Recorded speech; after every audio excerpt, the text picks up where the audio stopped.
Salam damai sejahtera bagi kita semua.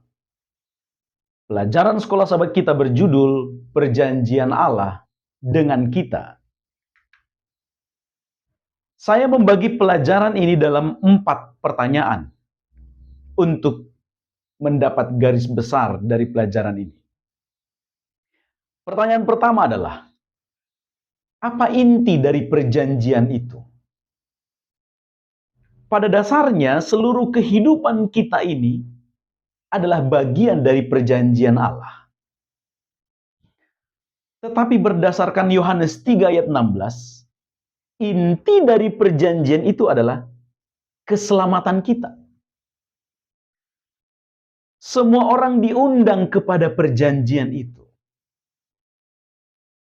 Perjanjian bahwa keselamatan itu hanya dapat diperoleh melalui Yesus Kristus. Jadi barang siapa yang percaya kepada Yesus Kristus, maka merekalah yang beroleh keselamatan itu. Pertanyaan yang kedua, bagaimana agar kita menerima keselamatan itu?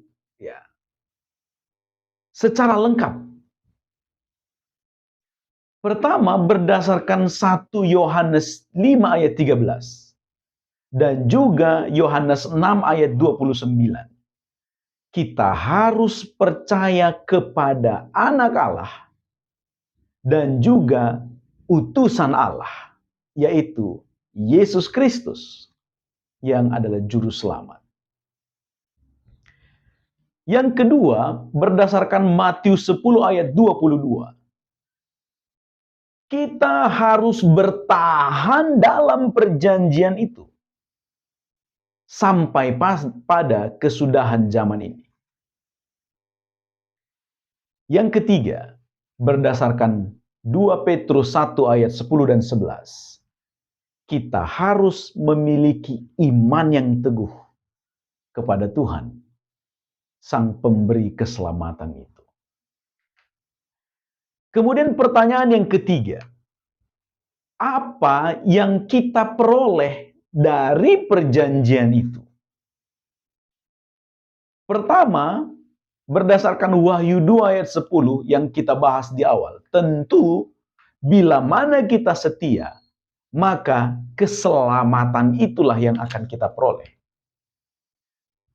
Kemudian yang kedua, berdasarkan Maleakhi 3 ayat 10 dan 11, bila mana kita setia untuk menurut Tuhan, maka Tuhan juga akan memberi berkat materi untuk kita.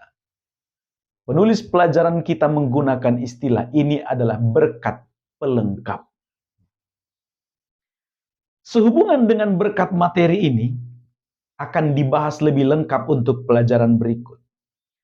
Tetapi kita perlu tahu, Tuhan menginginkan kita untuk menggunakan materi pemberian Tuhan itu dengan teliti. Kita diminta untuk mengelolanya dengan bijaksana. Dan yang terutama, berkat itu harus dapat mendukung pekerjaan Tuhan melalui persembahan dan persepuluhan kita. Pertanyaan yang keempat, apa kewajiban kita dalam perjanjian Allah itu? Pertama, Amsal 3 ayat 10-11 berhubungan dengan persepuluhan. Kita harus menghormati Tuhan sebagai Sang Pemberi berkat dengan cara mengutamakan Tuhan atas apa yang kita miliki dalam kehidupan ini. Yang kedua, berdasarkan Efesus 2 ayat 8-10, kewajiban kita adalah berbuat baik. Karena tujuan awal Tuhan menciptakan manusia adalah untuk tujuan perbuatan baik. Yang ketiga, berdasarkan Yeremia 31 ayat 31-34. Kewajiban kita adalah untuk setia dan menurut kepada hukum-hukum Tuhan. itu tertulis di dalam kitab suci, tetapi berdasarkan Yeremia, itu juga tertulis dalam hati kita masing-masing. Tertanam dalam pikiran kita, sehingga tidak ada alasan untuk mengatakan perintah itu jauh dan tidak dapat terjangkau kita.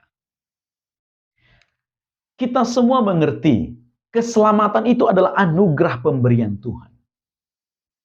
Oleh karena keselamatan itu adalah pemberian Tuhan, maka yang namanya perbuatan baik, menghormati Allah, dan juga setia serta menurut, itu adalah sambutan kita atas keselamatan yang Tuhan anugerahkan. Itu adalah buah dari iman kita. Hanya iman kepada Yesus Kristuslah yang dapat memampukan kita untuk menghormati Tuhan, untuk setia dan menurut kepada Tuhan, dan juga untuk berbuat baik dalam kehidupan ini. Semoga apa yang terdapat dalam pelajaran ini akan memberkati kita semua. Inilah garis besar pelajaran sekolah sahabat kita. Selamat belajar, selamat berdiskusi. Tuhan memberkati.